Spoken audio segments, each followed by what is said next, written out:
تقاته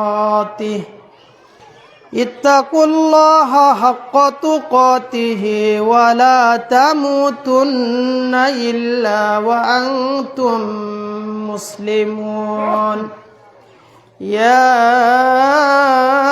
أيها الناس اتقوا ربكم الذي خلقكم من نفس واحدة وخلق منها زوجها وبث منهما رجالا كثيرا ونساء واتقوا الله الذي تساءلون به والأرحام إن الله كان عليكم رقيبا يا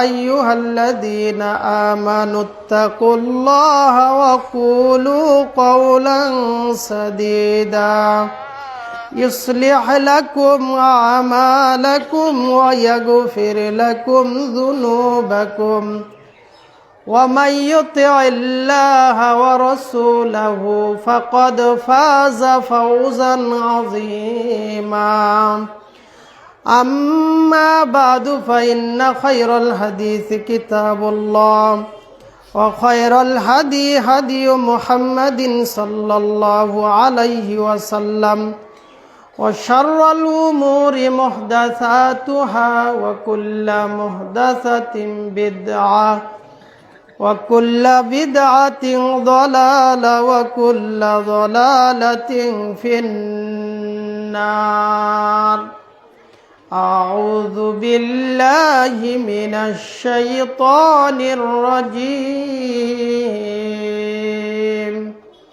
شهر رمضان الذي أنزل فيه القرآن هدى للناس وبينات من الهدى والفرقان وعن عمر بن الخطاب رضي الله عنه قال جبريل عليه السلام فأخبرني عن الإحسان قال أن تعبد الله كأنك تراه فإن لم تكن تراه فإنه يراك মুত্তাফাক আলাইহি। আলহামদুলিল্লাহ, যাবতীয় প্রশংসা গুণগান সেই মহান আল্লাহ সুবহানাহু ওয়া তাআলার, যে মহান স্রষ্টা আমাদেরকে শাওয়ালের প্রথম দিনে ঈদগাহে এসে স্বাভাবিক পরিস্থিতিতে ঈদের দুরাকাত সালাত আদায়ে আমাদের তৌফিক দিয়েছেন। সেই মহান স্রষ্টার শুকরিয়া আলহামদুলিল্লাহ।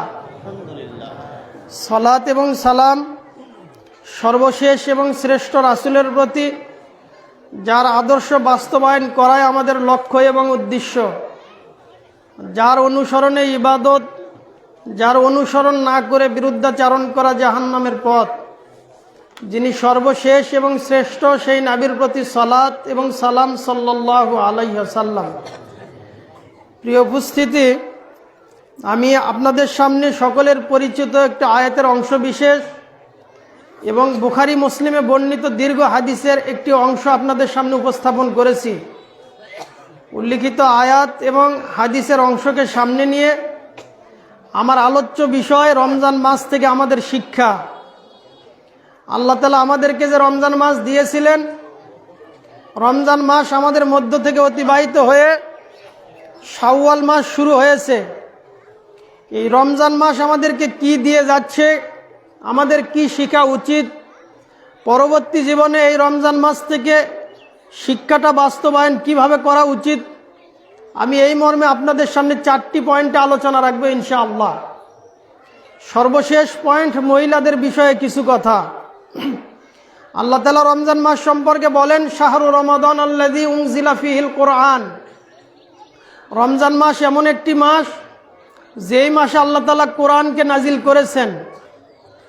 রমজান মাসের যতগুলি মান মর্যাদা হাদিস এবং কোরআনে বর্ণিত হয়েছে, এর মধ্যে একটা গুরুত্বপূর্ণ মর্যাদা হলো যে আল্লাহ তাআলা এই মাসে কোরআন নাজিল করে এই মাসকে ধন্য করেছেন। এবং শুধু তাই নয়, যেই রাতে এই কোরআনকে নাজিল করেছেন, সেই রাতের এক রাতের ইবাদতকে আল্লাহ তাআলা হাজার মাসের চাইতে শ্রেষ্ঠ নিজেই ঘোষণা দিয়েছেন। রমজান মাসে এমন একটি রাত রয়েছে যেই রাতে আল্লাহ তাআলা কোরআন নাজিল করেছেন, সেই রাত হাজার মাসের চাইতেও শ্রেষ্ঠ। হাজার মাস মানে 83 বছর 4 মাস। আল্লাহ তাআলা এই বয়সের মধ্যে সীমাবদ্ধ করেননি।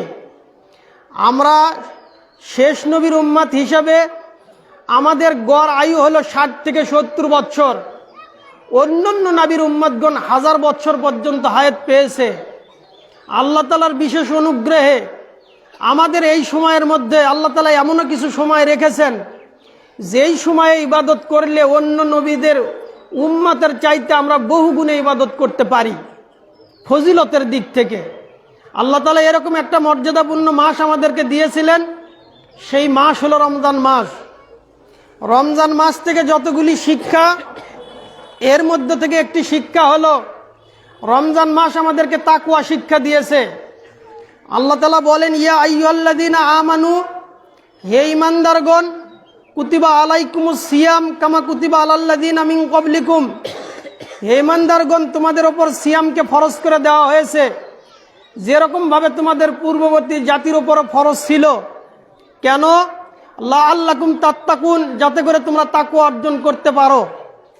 তাকওয়ার 3টি স্তরের সর্বনিম্ন যে স্তর, এই স্তর সম্পর্কে তো অন্তত জ্ঞান থাকতেই হবে।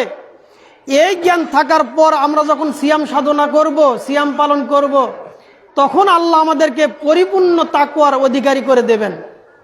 সিয়ামরত অবস্থায় তাকওয়ার একটা উজ্জ্বল দৃষ্টান্ত হলো, আমরা সিয়ামরত অবস্থায় আমাদের মুখে যে থুতু বের হয়, এই থুতু গিলতেও আমরা অনেক সময় প্রশ্ন করি যে সিয়ামরত অবস্থায় বারবার আমার থুতু বের হয়, আমি যদি এই থুতু গিলে ফেলি তাহলে আমার এই সিয়াম ভঙ্গ হবে কিনা। যদি কোনো ব্যক্তি ফজরের সালাতের পর ঘুমায়, ঘুমানোর মধ্যে যদি তার গোসল ফরজের কারণ হয়ে যায়, তখনও তার জিজ্ঞাসা আসে যে আমি যে স্বপ্নে এরকম বিষয় দেখলাম, তাহলে আমার সিয়ামের ত্রুটি হচ্ছে কিনা। অথচ এই মানুষগুলোই রমজান মাসের পরে যখন জীবন যাপন করে, তখন মুখের থুতু নয়, বরং অন্যের হক খেতে আর আল্লাহকে ভয় করে না। অন্যের সম্পদ নষ্ট করতে সে ইতস্তবোধ করে না। অন্যের সম্পদ অন্যায়ভাবে ভোগ করবে, অন্যের সম্পদ অন্যায়ভাবে মুখে ঢুকাবে, খাবে, এটাই তার দৈনন্দিন কার্যক্রম হয়। কিন্তু রমজান মাস এসে এমন পরিস্থিতি দাঁড়ায় যে সে নিজের থুতু গিলবে, এখানেও তাকে ফতোয়া জিজ্ঞাসা করতে হয়। মসজিদে যদি কোনো ব্যক্তি ইফতার দেয়, তাহলে এখানেও প্রশ্ন যে তার তো উপার্জন হালাল নয়, তার উপার্জন বৈধ নয়, তার ইফতারিতে আমার উপস্থিত হওয়া বৈধ হবে কিনা, তার ইফতারি খেলে আমার সিয়ামের সমস্যা হবে কিনা। উপস্থিত দিনী মুসলিম ভাই বোন, তাহলে রমজান মাসের ভিতরে এতটুকু সতর্ক আমরা হই যে আমি যে সিয়াম পালন করেছি, আমার সিয়াম যেন নষ্ট না হয়, আমার সিয়াম যেন আল্লাহ তাআলা গ্রহণ করেন। এই জন্য আমি কি মুখে ঢুকাবো, এক্ষেত্রে আমি আল্লাহকে ভয় করে চলি। কিন্তু রমজান মাস যখন পার হয়ে যায়, তখন আর পরোয়া থাকে না, যে যেভাবে মন চায় সে সেভাবে চলে। এইটা রমজান মাসের শিক্ষা নয়, বরং সুবহে সাদেক থেকে শুরু করে সূর্য অস্ত পর্যন্ত আল্লাহকে ভয় করে যেভাবে আমরা সিয়াম পালন করেছি, অনুরূপভাবে শুধু সুবহে সাদেক থেকে সূর্য অস্ত পর্যন্ত নয়, একজন ব্যক্তি বালেগ হওয়া থেকে শুরু করে তার উপরে ইসলামের বিধান আসা থেকে শুরু করে মৃত্যু অবধি পর্যন্ত প্রত্যেকটি পদক্ষেপে আল্লাহকে ভয় করে চলা, এইটাই মূলত রমজানের সিয়াম শিক্ষা দিয়ে যায়। যে রমজান মাসে যেভাবে সতর্কতার সাথে জীবনযাপন করো, খাবার গ্রহণে সতর্কতা অবলম্বন করো, ঠিক অনুরূপভাবে রমজান মাসের পরেও এই মুখের হেফাজত এভাবে করতে হয় যে আমার মুখে যেন অন্যায় কোনো খাবার না ঢোকে, হারাম কোনো খাবার না ঢোকে। ওমর বিন খাত্তাব রাদিয়াল্লাহু আনহু উবাই বিন কাব রাদিয়াল্লাহু আনহুকে জিজ্ঞাসা করেছিলেন, মাত তাকওয়া, হে উবাই, বলো তো তাকওয়া কাকে বলে।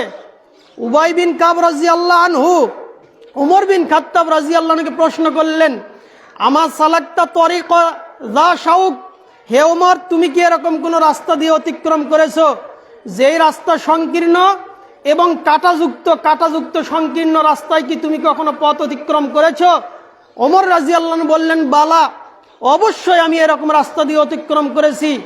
উবাই বিন কাব রাদিয়াল্লাহু আনহু প্রশ্ন করলেন, ফামা সনাতা, তাহলে তুমি এই রাস্তা কিভাবে অতিক্রম করেছো? ওমর বিন খাত্তাব রাদিয়াল্লাহু আনহু বললেন, শাম্মারতু ওয়াজদাহাত্তু, আমি আমার শরীরকে খুব আঁটোসাঁটো করে কাপড়কে শরীরের সাথে জড়িয়ে ধরে আমি খুব সতর্কতার সাথে এই রাস্তা পার হয়েছি। উবাই বিন কাব রাদিয়াল্লাহু আনহু বললেন, ফাযাকাত তাকওয়া, উমর জেনে নাও এইটাই হলো তাকওয়া। তুমি কাঁটাযুক্ত রাস্তায় যেভাবে অতিক্রম করতে নিজের কাপড়কে সতর্কতার সাথে চলো, নিজের শরীর যেন কাঁটাবিদ্ধ না হয় এভাবে চলো, এইটাই হলো তাকওয়া। উপস্থিত দিনী মুসলিম ভাই বোন, তাকওয়া হলো এইটাই যে সতর্কতার সাথে চলা, আল্লাহ যে বিষয় হালাল করেছেন ওইটাকে ধরা, আল্লাহ যে বিষয়কে হারাম করেছেন ওইটাকে ছেড়ে দেওয়া, এইটাই হলো তাকওয়ার সার সংক্ষেপ কথা। তাহলে রমজানের প্রথম শিক্ষা তাকওয়া অর্জন করা। যেই তাকওয়া আমরা রমজানের দিনের বেলা অর্জন করেছি, ওই তাকওয়া শুধু রমজানের দিনে নয়, বরং আমাদের জীবদ্দশায় যতদিন বেঁচে থাকবো, আমার কথা বলায়, আমার চলাফেরায়, আমার দৈনন্দিন ব্যবহার, মানুষের সাথে ওঠা বসা থেকে শুরু করে যাবতীয় কর্মক্ষেত্রে আমার পদক্ষেপ হবে এমন, আল্লাহ যেইটা পছন্দ করে আমি ওইটা করি, আল্লাহ যেইটা অপছন্দ করে আমি ওটা ছেড়ে দিই। এটাই আমাদেরকে রমজান শিক্ষা দিয়ে গিয়েছে। 2 নম্বর শিক্ষা, ইবাদত একমাত্র আল্লাহর জন্য করা। যতগুলি ইবাদত আল্লাহ তাআলা আমাদের উপরে দিয়েছেন, এর মধ্যে সিয়াম একটা ব্যতিক্রম ধরনের ইবাদত।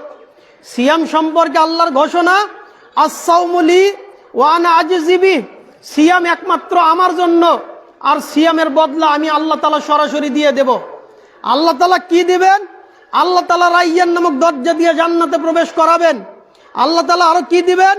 তাদেরকে জান্নাতের মধ্যে এমন মেহমানদারি করাবেন যেটা হাদিসের বর্ণনা নাই। আল্লাহ কি দিবেন? সহিহ মুসলিমের বর্ণনায় রাসূল সাল্লাল্লাহু আলাইহি সাল্লাম বলেন, সিয়ামরত বান্দা যে সিয়াম পালন করেছে, ফালাকি আল্লাহ ফাজাযাহু ফাফারিহা, সিয়াম পালন করা ব্যক্তি আল্লাহর সামনে উপস্থিত হবে, আল্লাহ তাকে প্রতিদান দিবেন আর বান্দা খুশি হয়ে যাবে। আল্লাহ কি দিবেন এটা আল্লাহ তাআলা ভালো জানেন। উপস্থিত দিনী মুসলিম ভাই বোন, সিয়াম আমাদেরকে যেভাবে ইবাদত করা শিখিয়েছে, অন্য কোনো ইবাদত এভাবে ইবাদত করা আমাদেরকে শিখায় না। সালাত লোক দেখানোর জন্য করা সম্ভব, যাকাত লোক দেখানোর জন্য করা সম্ভব, যাকাত আদায় করা লোক দেখানোর জন্য সম্ভব, হজ লৌকিকতার জন্য করা সম্ভব, যশ খ্যাতির জন্য করা সম্ভব, যে লোকে আমাকে হাজি বলবে, লোকে আমাকে কি বলবে আমি যদি হজ না করি, তাই একবার হজ করে এসে তার নামের সাথে হাজি না লিখলে আর ভালো লাগে না। হাজি সাহেব এই কথা না বললে তার মনের মধ্যে কেমন কেমন করে। তাহলে হজ লোক দেখানোর জন্য করা সম্ভব, সালাত লোক দেখানোর জন্য আদায় করা সম্ভব, যাকাত লোক দেখানোর জন্য করা সম্ভব, দান সদকা থেকে শুরু করে যাবতীয় ইবাদত লোক দেখানোর জন্য করা সম্ভব। কিন্তু সিয়াম, এই রোজা এমন একটি ইবাদত, যে ইবাদত মানুষকে দেখানো সম্ভব নয়। মানুষ এটা দেখবেই না, মানুষকে দেখাবে কি? সাহারি একসাথে করবে, ইফতার একসাথে করবে, মাঝখানে লোকজনের আড়ালে গিয়ে গোপনে গোপনে খাবার খাবে, তাহলে মানুষকে সিয়াম দেখাবে কিভাবে বা সিয়াম আদায় করবে কিভাবে? ওমর বিন খাত্তাব রাদিয়াল্লাহু আনহু বলেন, আমরা রাসূল সাল্লাল্লাহু আলাইহি সাল্লামের সামনে উপস্থিত ছিলাম। জিবরিল আলাইহিস সালাম আমাদের সামনে মানুষের রূপ ধারণ করে এসেছিলেন। তার শরীরের পোশাক ছিল ধবধবে সাদা, চুলগুলো ছিল কুচকুচে কালো। তাকে পরিস্থিতি দেখে এমন মনে হলো যে তিনি দূর থেকে কোথা থেকে এসেছেন, কারণ আমরা তাকে উপস্থিত কেউ চিনি না। কিন্তু দূর থেকে আসলে তার ভেতরে সফরের আলামত পাওয়ার কথা ছিল, দূর থেকে আসলে কাপড় ময়লাযুক্ত হওয়ার কথা ছিল, চুলগুলো উস্কো খুস্কো এলোমেলো ময়লাযুক্ত হওয়ার কথা ছিল, কিন্তু আমরা তাকে কেউ চিনি না। আবার এটাও মনে হচ্ছে না যে সে দূর থেকে কোথা থেকে এসেছে। ওমর বিন খাত্তাব রাদিয়াল্লাহু আনহু এভাবে হাদিস বর্ণনা করে, সামনে জিবরিল আলাইহিস সালাম উপস্থিত ছিলেন, সাহাবীরা কেউ বুঝতে পারেননি।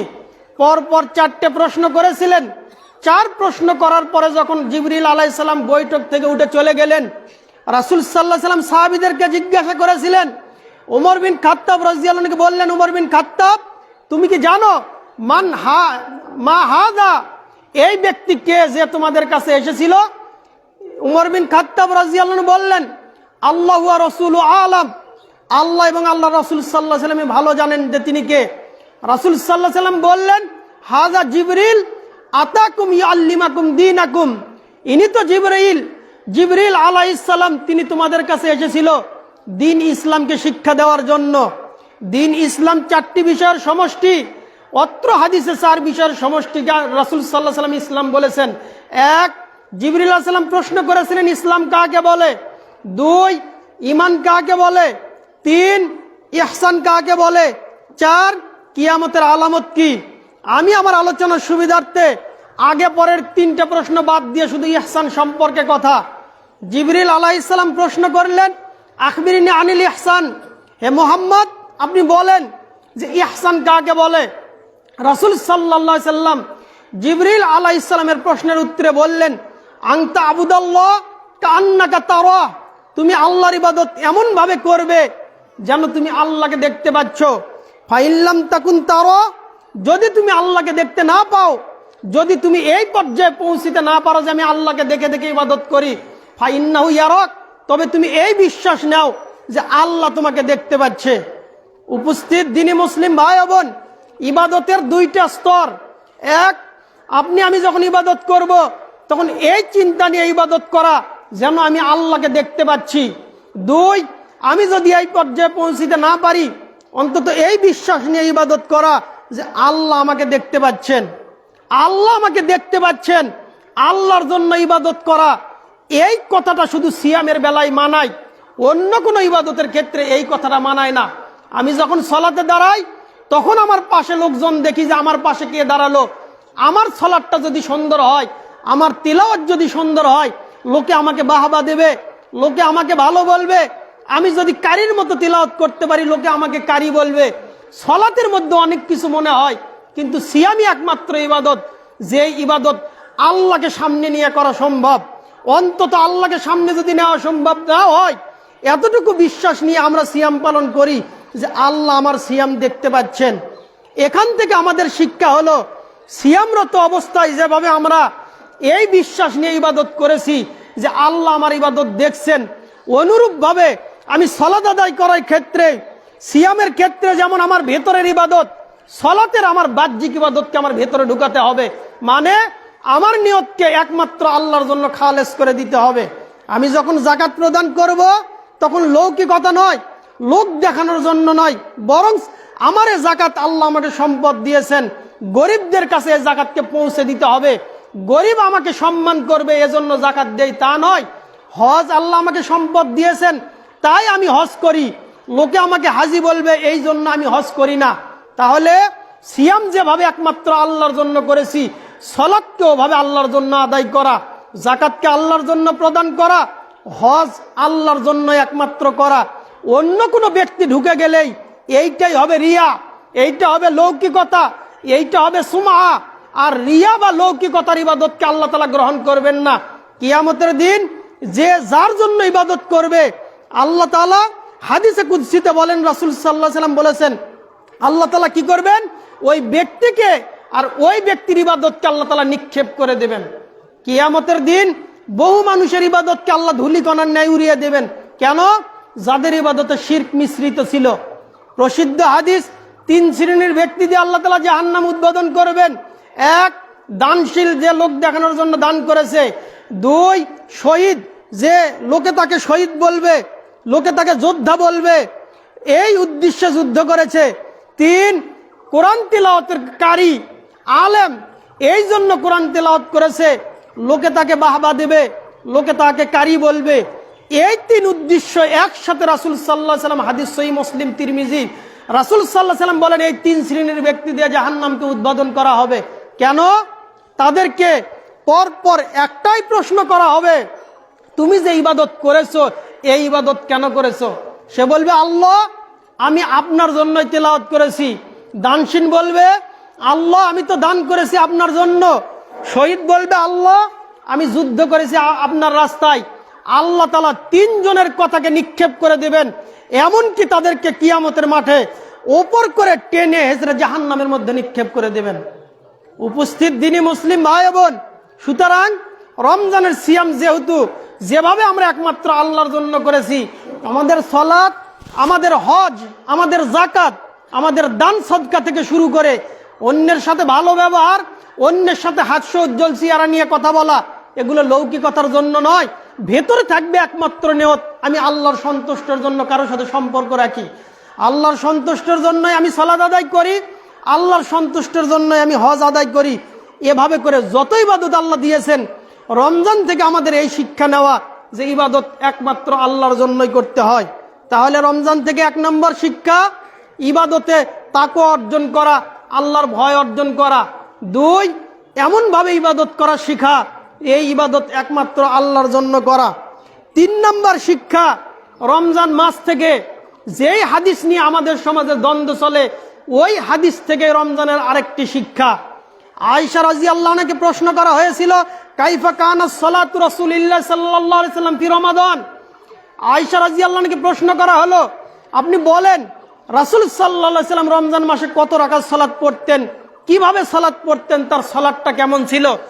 আয়েশা রাদিয়াল্লাহু আনহা বলেছেন, রাসূল সাল্লাল্লাহু আলাইহি সাল্লাম রমজান কি রমজানের বাইরে 11 রাকাতের বেশি সালাত আদায় করেননি। রাসূল সাল্লাল্লাহু আলাইহি সাল্লাম রমজান এবং রমজানের বাইরে সারা বছর তিনি 11 রাকাত সালাত আদায় করেছেন। আমি আপনাদের সামনে তারাবি সালাতের আগে পরে এভাবে আলোচনা করেছি যে এই সালাতের মোট 6টি নাম রয়েছে। 6 নামের মধ্যে প্রসিদ্ধ 2 নাম তারাবি। যদি শুরুর রাতে জামাতের সাথে পড়া হয় তাহলে এটাকে তারাবি বলা হয়, আর যদি এই সালাতকে শেষ রাতে পড়া হয় তাহলে এই সালাতকে তাহাজ্জুদের সালাত বলা হয়। একই সালাতের 2 নাম। আয়েশা রাদিয়াল্লাহু আনহাকে প্রশ্ন করা হয়েছিল যে রাসূল সাল্লাল্লাহু আলাইহি সাল্লাম রমজানে কত রাকাত সালাত পড়েছেন। তিনি শুধু রমজানের প্যাকেজ বলেননি, বরং তিনি সারা বছরের প্যাকেজ বলে দিয়েছেন। রাসূল সাল্লাল্লাহু আলাইহি সাল্লাম সারা জীবনের আমল বলেছেন। রাসূল সাল্লাল্লাহু আলাইহি সাল্লাম রমজান কি রমজানের বাইরে 11-র বেশি তিনি পড়েননি। অত্র হাদিস থেকে এই শিক্ষা যে রাসূল সাল্লাল্লাহু আলাইহি সাল্লাম 11 রাকাত পড়েছেন রমজানে এবং রমজানের বাইরে। ইমাম বুখারী রাহিমাহুল্লাহ অত্র হাদিস বুখারীতে 3 বার নিয়ে এসেছেন। 1, তাহাজ্জুদ পর্বে এই হাদিসটা নিয়ে এসেছেন। 2, তারাবি পর্বে এই হাদিসটা নিয়ে এসেছেন। 3, রাসূল সাল্লাল্লাহু আলাইহি সাল্লামের চারিত্রিক বর্ণনা, তার অবস্থা কেমন তার সম্পর্কে বর্ণনা করতে গিয়ে এই হাদিসটা সেখানেও নিয়ে এসেছেন। এই হাদিস থেকে আমি যে শিক্ষা আপনাদের সামনে উপস্থাপন করব যে রমজান মাসে তারাবি সালাত শুধু 11 রাকাত নিয়ে আমরা দ্বন্দ্ব করি এইটা নয়, বরং রমজানের বাইরেও আমাদেরকে তাহাজ্জুদ সালাতের অভ্যাস করা জরুরি। রমজানে যেভাবে জামাতের সাথে পড়েছি, রমজানের বাইরে একা একা শেষ রাতে জেগে জেগে আমরা এই সালাত আদায় করব। রাসূল সাল্লাল্লাহু আলাইহি সাল্লামের জীবন থেকে এইটাই শিক্ষা। ইবাদত কোনো বিনোদন নয় যে রমজান মাস আসলো আর বিনোদনের সাথে 1 মাস ইবাদত করে রমজানকে বিদায় করে দিলাম, জীবনে আর তাহাজ্জুদের সালাত পড়ি না, এইটা রমজানের শিক্ষা নয়। বরং রাসূল সাল্লাল্লাহু আলাইহি সাল্লাম রমজানে 11 রাকাত পড়েছেন, রমজানের বাহিরেও 11 রাকাত পড়েছেন। উপস্থিত দিনী মুসলিম ভাই ও বোন, এমনও মানুষ পাওয়া যায়, এমনকি আপনাদের সমাজে এমনও মানুষ রয়েছে যার 30 বছরে এই 30 বছরে কোনো তাহাজ্জুদের সালাত তার কাজা যায়নি। 30 বছর যাবত নিয়মিত সে তাহাজ্জুদের সালাত আদায় করে। আমাদের কি এতটুকু অভ্যস্ত হওয়া উচিত? রমজান থেকে শিক্ষা পেয়েছি সাহারি খেয়ে সিয়াম থাকতে হয়। সাহারি খাওয়ার জন্য অন্তত 10 মিনিট আগে উঠেছি, 15 মিনিট আগে উঠেছি। তো রমজানের বাহিরেও যেন আমরা অন্তত 10 মিনিট আগে, 20 মিনিট আগে, আধা ঘন্টা আগে, যার যতটুকু সামর্থ্য সে ততক্ষণ রাত জেগে জেগে সালাত আদায় করবে। রমজান আমাদেরকে এই শিক্ষাই দিয়ে যায়। রমজান থেকে শিক্ষা শুধু এইটা নয় তারাবি সালাত আদায় করলাম আর রমজানকে বিদায় করে দিলাম, তা নয়। বরং রমজানে যেভাবে সালাত আদায় করেছি নিয়মিত, এইটা দায়িত্বশীল হওয়ার কারণে নয়, মসজিদের নিয়মিত মুসল্লি হওয়ার কারণে নয়, বরং রমজানে জামাত চলেছে তাই মসজিদে জামাতের সাথে পড়েছি। রমজান বের হয়েছে, এখন আমরা রমজানের বাইরে আপন আপন ঘরে তাহাজ্জুদের সালাতে অভ্যস্ত হব। আল্লাহ যেন আমাদেরকে তৌফিক দান করেন, আল্লাহুম্মা আমিন। রমজান থেকে 4 নাম্বার শিক্ষা। 1, রমজান থেকে তাকওয়া শিক্ষা। 2, রমজান থেকে শিক্ষা নেওয়া যে সিয়াম যেভাবে একমাত্র আল্লাহর জন্য করতে হয় ওভাবে অন্যান্য ইবাদত করতে হয়। 3, আমরা রমজান মাসে যেভাবে তারাবি সালাত পড়েছি অনুরূপভাবে বাকি 11 মাস তাহাজ্জুদের সালাত আদায় করব। সর্বনিম্ন 2 রাকাত হলেও, 2 রাকাত 4 রাকাত থেকে শুরু করে 11 রাকাত রাসূল সাল্লাল্লাহু আলাইহি সাল্লামের নিয়মিত আমল ছিল। 11 রাকাত সালাত আদায় করার চেষ্টা করতে হবে। রমজান থেকে 4 নম্বর শিক্ষা, যেই শিক্ষা আমাদের সমাজে ধোঁয়াশা শিক্ষা হয়ে আছে। উপস্থিত দিনী মুসলিম ভাই বোন, রমজান মাস যখন হয়েছে, সাহারির আজানে আমরা এতটাই সতর্ক। সাহারির আজানে এমনকি 3 মিনিট পূর্বে বহু মসজিদে আজান দিয়েছে। কেন? যাতে করে সাহারির সময় অতিক্রান্ত না হয়ে দিনের মধ্যে না ঢুকে যায়। কেন? যদি সময় পার হয়ে যায়, তাহলে যদি সময় পার হওয়ার পরে খাবার গ্রহণ করে, তাহলে তার সিয়াম হবে না। এই জন্য মুয়াজ্জিন এতটাই সতর্ক, সাহারি 3টার সময় গ্রহণ করে, 3:30 4টার সময় সাহারি গ্রহণ করে আসার পর মসজিদের মাইকে এসে বারবার বলে, আর মাত্র 20 মিনিট বাকি, আর মাত্র 19 মিনিট বাকি। হাস্যকর বিষয়, 19 মিনিট পর্যন্ত মসজিদের মাইকে বলা হয়, 15 মিনিট বাকি, 10 মিনিট বাকি। এভাবে করতে করতে তাড়াতাড়ি খাওয়া শেষ করেন, এখনই আজান শুরু হয়ে যাবে, এই বলে আজান দেওয়া শুরু করে। আজান শেষ করার পর আর তো দেরি নাই, মুসল্লিরা সাহারি খেয়ে এসেছে। সুতরাং 15 মিনিট পর, 20 মিনিট পরই ফজরের সালাত শুরু করে দিয়েছে। তো এই 15 মিনিট, 20 মিনিট, 25 মিনিট পর ফজরের সালাত শুধু রমজান মাসে নয়, বরং রাসূল সাল্লাল্লাহু আলাইহি সাল্লাম তার জীবদ্দশাতে রাসূল সাল্লাল্লাহু আলাইহি সাল্লাম গলাসে ফজরের সালাত পড়েছেন, অন্ধকার থাকতে ফজরের সালাত পড়েছেন। একবার তিনি ইসফারেও সালাত পড়েছেন, এরপরে তিনি আর কখনো ইসফারে সালাত পড়েননি, বরং তিনি ফজরের সালাত এমন সময় আদায় করেছেন, ফজরের সালাত আদায় করার পর সাহাবীরা যখন মসজিদ থেকে বের হয়ে যেত, কেউ কাউকে চিনত না। এই সময়ে তারা ফজরের সালাত আদায় করত।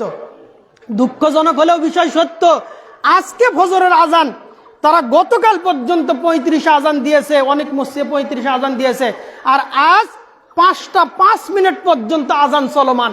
কই গেল সেই মুয়াজ্জিন, যেই মুয়াজ্জিন এত সতর্ক, সাহারির সময়ের 3 মিনিট আগে আজান দিয়ে থাকে। ফজরের সালাতে আজানের পরে 15 মিনিট পরে ফজরের সালাত পড়ে, 20 মিনিট পরে ফজরের সালাত পড়ে। আজ রমজানের দিন শেষ, ওই মুয়াজ্জিনই আজান দিচ্ছে 20 মিনিট পর, আর সালাত পড়বে ওখান থেকে আরো 30 মিনিট পর। রমজান থেকে শিক্ষা কি এইটাই? বরং জাতির সাথে মুনাফিকি করা, জাতিকে ধোঁকা দেওয়া, জাতিকে ঘুমানোর অভ্যাস করিয়ে দেওয়া। মানে রমজান মাসে সাহারি খেয়েছেন, ফজরের সালাত তাড়াতাড়ি পড়ে নেন, আর বাসায় গিয়ে 1 ঘন্টা ঘুমান, এরপরে সূর্য উদয় করেন। এটা রমজান মাস থেকে শিক্ষা। বাকি 11 মাস মুয়াজ্জিনেরও ঘুম ভাঙে না, মুসল্লিরও ঘুম ভাঙে না। তারা আজান দেবে ফজরের ওয়াক্ত আসার 20 মিনিট থেকে 25 মিনিট পর, আর সালাত আদায় করবে কখন? সূর্য উদয়ের আধা ঘন্টা পর। কেন? মাসালা বা ফতুয়া তো এইটাই যে ফজরের সালাত যদি একবার ভুল হয়, তাহলে দ্বিতীয়বার আরেকবার যেন পড়া যায়। তাই তারা সূর্য ওঠে ওঠে ওঠে ওঠে ভাব ওই সময়ে ফজরের সালাত আদায় করে। রমজান মাসের শিক্ষা এইটা নয়। রমজান মাস কি এই শিক্ষা দিল যে ফজরের সালাতের পরে ঘুমান, আর বাকি 11 মাস ফজরের আগে ঘুমান? না তাহাজ্জুদের প্রয়োজন রয়েছে, না নফল সিয়ামের প্রয়োজন রয়েছে। যদি বলা হয় এই যে 20 মিনিট পরে যে আজান দিলেন, তাহলে যারা আজান শুনে সাহারি খাওয়া শেষ করে নফল সিয়াম আদায় করে, তাহলে তাদের তো সিয়াম হবে না। কেন? সাহারির শেষ সময়ের 20 মিনিট পরে আপনি আজান দিচ্ছেন, আর সাধারণ জনগণ ওই আজান শুনে খাবার গ্রহণ করা বন্ধ করে দিয়েছে। তার মানে বাকি 11 মাস সিয়ামকে নষ্ট করার পায়তারা চলছে। বাকি 11 মাস তাহাজ্জুদের কোনো পরিকল্পনা নাই। আজান হবে 20 মিনিট পর, সালাত হবে আরো 30 মিনিট পর। উপস্থিত দিনী মুসলিম ভাই বোন, রমজান থেকে শিক্ষা: 1, আল্লাহকে ভয় করে ইবাদত করা উচিত। 2, আল্লাহর জন্য ইবাদত করা উচিত। 3, রমজান মাসে যেভাবে 11 রাকাত পড়েছি, আন্দোলন করেছি, মারামারি করেছি, 11 রাকাত পড়ার জন্য কত বাহাস, কত মোনাজারা চলছে। শুধু রমজান মাসে এই শিক্ষা নয়, বরং রমজান মাস পার হয়েছে, তখন তাহাজ্জুদের অভ্যাস গড়ে তুলতে হবে। 4, রমজান মাসে ফজরের সালাত যেভাবে 15 মিনিট পর, 20 মিনিট পর, 25 মিনিট পর পড়েছি, রমজানের বাহিরে 50 মিনিট পরে নয়, বরং রমজানে যেভাবে সুবে সাদেক হওয়ার সাথে সাথে আজান দিয়েছি, 20 মিনিট পরে সালাত পড়েছি, এভাবে আমরা 11 মাস এভাবে সালাত আদায় করব। আল্লাহ আমাদেরকে সেভাবে সালাত আদায় করার তৌফিক দান করেন, আল্লাহুম্মা আমিন। উপস্থিত দিনী মুসলিম ভাই বোন, তাহলে রমজান থেকে 4টা শিক্ষা, যেটা নারী পুরুষ সকলের জন্য জরুরি। তাকওয়া পুরুষের যেভাবে প্রয়োজন, মহিলারও সেভাবে প্রয়োজন। আল্লাহর ভয়, আল্লাহর জন্য ইবাদত পুরুষের যেভাবে প্রয়োজন, নারীরও সেভাবে প্রয়োজন। তাহাজ্জুদের সালাত পুরুষের যেভাবে প্রয়োজন, নারীরও সেভাবে প্রয়োজন। ফজরের সালাত, মহিলাদের অবস্থা তো আরো জটিল। তারা বলে এখনো ফর্সা হয়নি, এখনো তো দিন ক্লিয়ার হয়নি, এখনো সুবে সাদেক স্পষ্ট হয়নি, তাই ফজরের সালাত তারা রমজান মাসেও দেরিতে পড়ে। 11 মাস তো পরেই, তার কারণ মসজিদে হুজুরি দেরিতে পড়ে, তাহলে মহিলারা কোথায় পড়বে? সুতরাং নারী পুরুষ সকলেই সতর্কতা অবলম্বন করা উচিত। আল্লাহ আমাদেরকে রমজান মাস থেকে শিক্ষাগুলো নিয়ে বাকি 11 মাস আল্লাহর হস্তে জীবন যাপন করার তৌফিক দান করেন, আল্লাহুম্মা আমিন। এই মুহূর্তে মহিলাদের সম্পর্কে 2-1টা কথা। রাসূল সাল্লাল্লাহু আলাইহি সাল্লাম ঈদগাহে যখন খুতবা দিতেন, খুতবা শেষ করার পর বিলাল রাদিয়াল্লাহু আনহুকে সাথে করে নিয়ে মহিলাদের কাছাকাছি চলে যেতেন। ফাওয়াদাহুন্না ওয়া যাক্কারাহুন্না ওয়া আমারাহুন্না বিসসাদাকাত। রাসূল সাল্লাল্লাহু আলাইহি সাল্লাম মহিলাদের কাছে গিয়ে 3টা কাজ করতেন। 1, ফাওয়াদাহুন্না, তাদেরকে নসিহত করতেন। 2, ওয়া যাক্কারাহুন্না, তাদেরকে দ্বীন ইসলামের কথা স্মরণ করিয়ে দিতেন। ওয়া আমারাহুন্না বিসসাদাকাত, মহিলাদেরকে দান সদকার কথা বেশি বেশি বলতেন। রাসূল সাল্লাল্লাহু আলাইহি সাল্লাম একদা ঈদুল ফিতর অথবা ঈদুল আজহার সালাতের জন্য মাঠের দিকে যাচ্ছিলেন। রাস্তার মধ্যে মহিলাদের সাথে দেখা হয়ে গেল। মহিলাদেরকে বললেন, হে মহিলারা, তোমরা বেশি বেশি দান করো। কেন তোমরা বেশি বেশি দান করো? আমি তোমাদের জাহান্নামে অধিকাংশ সংখ্যক দেখেছি, মহিলাদের সংখ্যা জাহান্নামে সবচাইতে বেশি। আর তোমরা কি করো? তোমাদের জ্ঞান এবং বিবেক কম হওয়ার পরে একজন সচেতন বুদ্ধিমান মানুষকে তোমরা অল্পতে আয়ত্ত করে নিতে পারো। মহিলারা তখন প্রশ্ন করলেন, হে আল্লাহর নবী, আমরা জাহান্নামে সংখ্যা বেশি কেন? রাসূল সাল্লাল্লাহু আলাইহি সাল্লাম 2টা কথা বলেছিলেন। 1, তোমরা স্বামীর অকৃতজ্ঞ হও আর তোমরা বেশি বেশি লান্নত করো। একাধিক হাদিসের সারসংক্ষেপ, মহিলাদের 5 বৈশিষ্ট্যর কারণে মহিলারা জাহান্নামে যাবে বেশি বেশি। সুতরাং মহিলাদেরকে বেশি বেশি দান করতে হয়। রাসূল সাল্লাল্লাহু আলাইহি সাল্লাম মহিলাদেরকে বেশি বেশি দান করার জন্য উৎসাহিত করেছেন।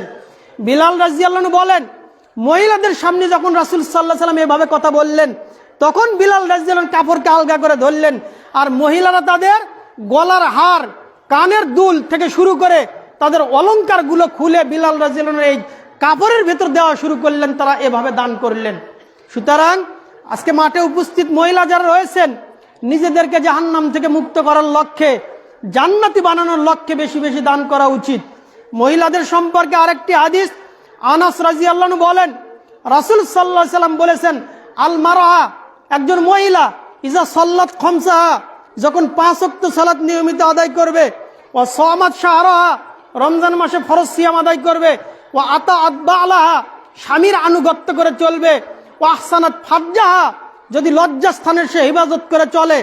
লজ্জাস্থান বলতে তার পুরো বডিকে বোঝানো হয়েছে, তার পুরো বডি অঙ্গ প্রত্যঙ্গ থেকে শুরু করে তার কাপড় আসবাবপত্র হেফাজত করবে।